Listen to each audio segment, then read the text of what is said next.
কেমন আছো এসএসসি ২৬, ২৭ এবং ২৮? তো আজকে আমরা পদার্থবিজ্ঞানের ৪র্থ অধ্যায়ে কাজ ক্ষমতা শক্তি থেকে একটা ব্যতিক্রমধর্মী ক্লাস করব। এই সৃজনশীলটা সহজ এবং হচ্ছে যে আবার কঠিন হয় এরকম আরকি। যে বুঝে তার জন্য সহজ আর যে বুঝে না তার জন্য একটু কঠিন। তো আমরা এমনভাবে এটি সমাধান করব যাতে তুমি যদি সবচেয়ে ভালো পারো তাও তোমার জন্য কিছুটা হলেও উপকৃত হবে। আর যে একেবারেই পারো না সে হচ্ছে কিছুটা হলেও বুঝতে পারবা। কিছুটা না সবটা বুঝতে পারবা। অর্থাৎ এটা বোঝার জন্য অর্থাৎ এই ম্যাথটা রিলেটেড বেসিক বোঝার জন্য তোমাকে আহামরি কিছু জানতে হবে না। তো চলো দেরি না করে শুরু করছি। ২৬, ২৭ এবং ২৮ যেকোনো ক্লাসে যদি স্টুডেন্টের সামনে এই ভিডিওটা পড়ে তোমরা ভিডিওটা স্কিপ না করে ক্লাসটা দেখিও। এটা আমার তোমাদের কাছে একটা অনুরোধ। শুরু করছি। বলছে ৪০ কেজি বরের এক বালক। একটা বালক তার ওজন হচ্ছে ৪০ কেজি এবং সে ২৫০ গ্রাম বরের একটা বস্তু নিয়ে তার হাতে হচ্ছে একটা ২৫০ গ্রাম বরের একটা বস্তু নিয়ে প্রতিটি ২০ সেন্টিমিটার উচ্চতার ২০ টি সিঁড়ি ১২ সেকেন্ড অতিক্রম করল। অর্থাৎ ২০ সেন্টিমিটার উচ্চতা বিশিষ্ট ২০ টা সিঁড়ি সে ১২ সেকেন্ডে অতিক্রম করছে। বালকটি ওই উচ্চতা থেকে যেখানে গেছে ওইখান থেকে কি হচ্ছে জানালা দিয়ে বস্তুটা বাইরে ফেলে দিল। ভূপৃষ্ঠ থেকে বস্তুটির উচ্চতা হবে এখানে বস্তুটির উচ্চতা ভূপৃষ্ঠ থেকে বস্তুটির উচ্চতা বস্তুটির উচ্চতা সিঁড়ির মোট উচ্চতার সমান অর্থাৎ সিঁড়িটা যতটুক বস্তুটা সেই ততটুক উপর থেকে নিচে পড়ছে এতটুকু হচ্ছে কমপ্লিট মানে উদ্দীপক। ক নাম্বার কোশ্চেন বলছে বালকটার ক্ষমতা নির্ণয় করতে অর্থাৎ বালকটা যে উপরে উঠেছে তার কতটুকু ক্ষমতা সে এখানে ব্যয় করছে ওটা তোমাকে বের করতে হবে। আচ্ছা, তাহলে আমাদের এখানে আমাদের কি কি আছে না আছে একটু দেখি। তো এখানে যেহেতু বালকের ক্ষমতা বের করছে তাহলে বালকের ওজন সহ বস্তুটার ওজন কিন্তু এখানে কি হবে কাউন্ট হবে। আমরা লিখবো যে বালকের ওজন বালকের ভর m1 ইকুয়াল হচ্ছে ৪০ কেজি। বস্তুর ভর বস্তুর ভর m2 ইকুয়াল হচ্ছে ২৫০ গ্রাম। এটাকে কেজিতে কনভার্ট করলে আমরা পাবো হচ্ছে 0.25 কেজি। তাহলে টোটাল ভর এটা হচ্ছে ৪০ যোগ হচ্ছে 0.25 তার মানে হচ্ছে ৪০.25 কেজি। এরপরে আছে হচ্ছে এটার উচ্চতা দেওয়া আছে। উচ্চতা উচ্চতা s ইকুয়াল দেখো ২০ সেন্টিমিটার করে একটা সিঁড়ি ওই টোটাল সিঁড়ি হচ্ছে ২০ টা তাহলে ২০ ইনটু হচ্ছে ২০ সেন্টিমিটার তাহলে কত হচ্ছে এখানে ৪০০ সেন্টিমিটার। তো ৪০০ সেন্টিমিটারকে মিটার কনভার্ট করলে 4 মিটার হবে। তারপর হচ্ছে সময় আছে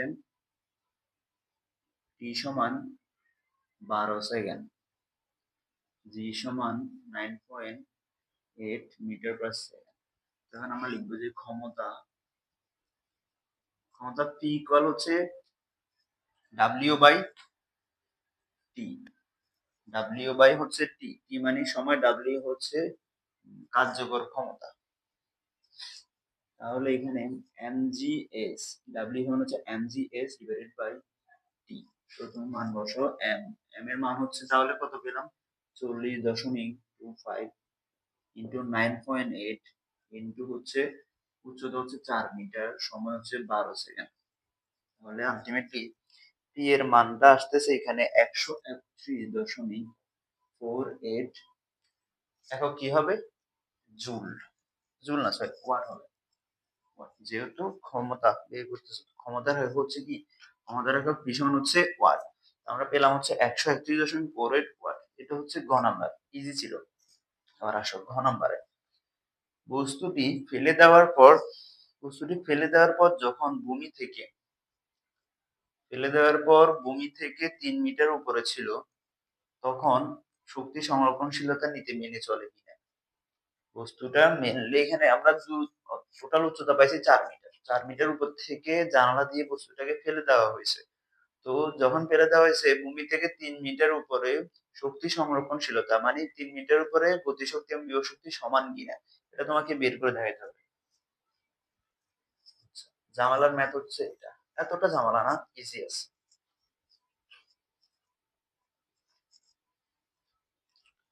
আচ্ছা, দেখি তাহলে আমরা এখন বস্তুটার বস্তুটা নিয়ে কাজ করব। বালকের ওজন নিয়ে আমরা কোনো কাজ করব না। বালকের ভর এখানে কাউন্ট হবে না। শুধু এখানে কি হবে? বস্তুর ভর। কারণ বস্তুটাকে আমরা উপর থেকে পেয়েছি। বালকটা উপরেই ছিল। তাহলে বস্তুর ভর m সমান হচ্ছে 0.25 কেজি। এরপরে এখানে উচ্চতা, টোটাল উচ্চতা হচ্ছে 4 মিটার। অর্থাৎ মোট উচ্চতা হচ্ছে 4 মিটার। এরপরে ত্বরণ আছে এখানে বলছে বস্তু এখানে কতটুকু এর কথা বলছে 3 মিটার উপরে ছিল যখন। তাহলে এখানে আমাদের বস্তুটার উচ্চতা দেখতে হবে। মোট উচ্চতা হচ্ছে মোট উচ্চতা আর বস্তুর উচ্চতা অর্থাৎ বস্তুটার 3 মিটার উপর থেকে পড়ছে। তাহলে বস্তুর উচ্চতা বস্তুটা ছিল হচ্ছে 3 মিটার উপরে। তাহলে s প্রাইম ইকুয়াল হচ্ছে 3 মিটার। এটাকে আমরা x দিয়ে প্রকাশ করতে পারি x। এরপরে g সমান হচ্ছে 9.8। তারপর সময় সময় দেওয়া আছে t সমান, আচ্ছা সময় আমাদের লাগবে না, আচ্ছা, সময় আমরা লিখবো, ঠিক আছে। তো মোটামুটি এতগুলো উপাত্ত তোমাকে দেওয়া আছে বা তোমাকে বের করতে হবে। আচ্ছা প্রথমে আমরা বিভব শক্তিতে খুব ইজি ভাবে বের করতে পারি, কারণ বলছে যে ভূপৃষ্ঠ বস্তুটি ফেলে দেওয়ার পর ভূমি থেকে 3 মিটার উপরে, তার মানে ভূমি থেকে 3 মিটার উপরে বিভব শক্তি কিন্তু আমরা ইজিলি বের করতে পারি। তাহলে বিভব শক্তি ভূমি থেকে 3 মিটার উপরে বিভব শক্তি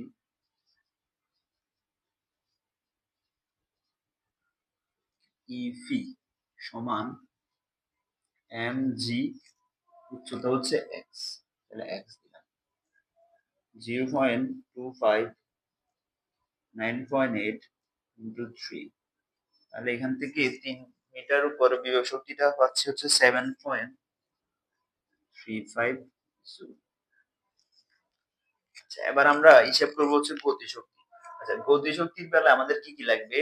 m লাগবে এবং b এর মান লাগবে। b টা হচ্ছে কি গতিশক্তি, মানে এটা যখন উপর থেকে পড়ছে 4 মিটার উপর থেকে যখন নিচে পড়ছে 3 মিটার অবস্থানে আসার পরে তার গতিটা কত, তো তার বেগ কত ছিল ওইটা লাগবে আমাদের। কারণ গতিশক্তি মানে হচ্ছে সে যেহেতু উপর থেকে পড়বে তাহলে সে কত গতি নিয়ে পড়তেছে সেটা হিসাব করতে হবে, না হলে কিন্তু গতিশক্তি বের করা যাবে না। তো আমার এখানে বি এর মানটা বের করতে হবে। এখন বি এর মানটা বের করার জন্য আমার লাগবে হচ্ছে এখানে মনে করো যদি একটু চিত্র সাহায্যে দেখাই, এটা হচ্ছে তোমার ভূমি, এটা টোটালটা হচ্ছে 4 মিটার। এই অবস্থান থেকে সে বস্তুটাকে নিচের দিকে নিক্ষেপ মানে ফেলে দিছে। তো আমাদেরকে বলছে ভূমি থেকে 3 মিটার, মনে করো এই এতটুক দ্রুত এতটুক এত মিটার উপর 3 মিটার উপরে হিসাব করতে। এখন এই যে সে এখান থেকে যে এই 3 মিটার পর্যন্ত পড়ছে এতটুকু আমার উচ্চতা কত, তাহলে 4 মাইনাস 3 হচ্ছে 3 এবং এই অবস্থানে তার বিটা বের করতে হবে, বি তার বেগটা বের করতে হবে এখানে। তাহলে আমরা কিন্তু এটা পেয়ে যাব। তাহলে আমরা এখন লিখবো যে 3 মিটার উচ্চতায় ভূমি থেকে 3 মিটার উচ্চতায় বস্তুটি বেগ, ভূমি থেকে 3 মিটার উপরে বস্তুর বেগ,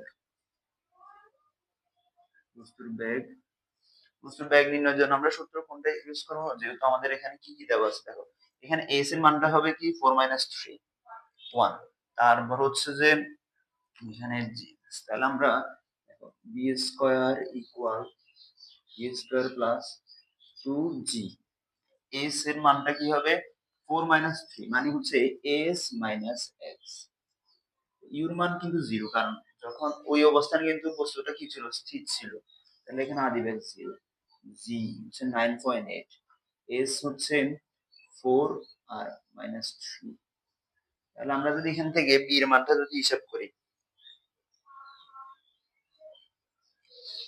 তাহলে আমাদের থাকতেছে হচ্ছে 2 into 9.8, তার মানে হচ্ছে এখানে কত, 9 দুগুণে 18, 18। আর আমরা একটা জিনিস ক্যালকুলেশন করলে পেয়ে যাচ্ছি এখানে।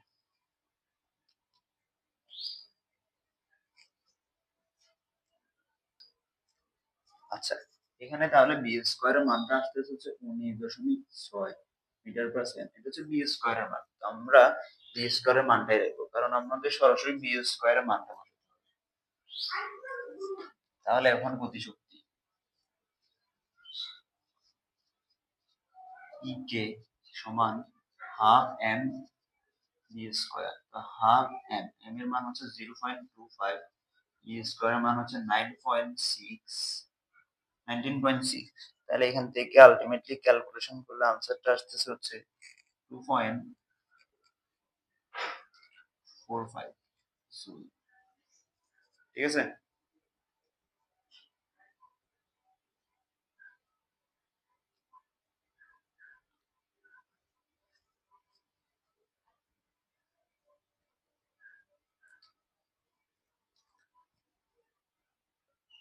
তাহলে আমরা গতিশক্তি পেলাম হচ্ছে 2.45 জুল। এখন আমরা মোট শক্তি বের করব। বিভব শক্তি আর হচ্ছে গতিশক্তির যোগফল। মোট শক্তি সমান সমান E সমান 7.35 যোগ হচ্ছে 2.45। আমরা এই দুটোটাকে যদি যোগ করি তাহলে আমরা পাবো হচ্ছে 9.8 জুল। এবার আমরা বের করব হচ্ছে যে এখানে শক্তি সংরক্ষণশীলতার নীতি বের করতে বলছে, মানে হচ্ছে মোট শক্তি আর হচ্ছে এখানকার মোট শক্তির সাথে আমাদের 4 মিটার বস্তুর ত্বরণটার শক্তি সমান হয় কিনা সেটা আমাদেরকে দেখাইতে বলছে। তাহলে এখন আমরা এখানকার যে এটা আছে 4 মিটার উপরের জন্য যে শক্তিটা 4 মিটার উপরে, আবার 4 মিটার, অনেকে কি করবে এখানে অঙ্কটা শেষ করে দিবে। 4 মিটার উচ্চতায় বস্তুর মোট শক্তি, মোট শক্তি W ইকুয়াল mgs। m এর মান হচ্ছে 0.25, g হচ্ছে 9.8, s হচ্ছে 4। তো সমান সমান এখানে ক্যালকুলেশন করলে 9.8 জুল আসবে। সুতরাং আমরা দেখতে পাচ্ছি যে E ইকুয়াল হচ্ছে কি W। এটা আর এটা কি হয়েছে, সমান হয়েছে। তার মানে আমরা বলতে পারি যে ভূমি থেকে 3 মিটার উচ্চতা হলেও তখন সেটা কি হবে, গতিশক্তি এবং বিভব শক্তি হচ্ছে কি হবে, সমান হবে। সরি, বিভব শক্তি না, মোট শক্তি এবং 4 মিটার উচ্চতায় মোট শক্তি সমান হবে। তার মানে এখানে শক্তি সংরক্ষণশীলতার নীতিটা কি হবে, মেনে চলবে। তো বুঝতে পারছো কিনা আমাকে একটু জানাইও। এতটুকুই থাকলো। এর পরবর্তী ক্লাসে আমরা আরো নতুন নতুন সৃজনশীল সমাধান করব। সবাই ভালো থাকো, সুস্থ থাকো, আর আমার জন্য দোয়া করিও। ধন্যবাদ সবাইকে।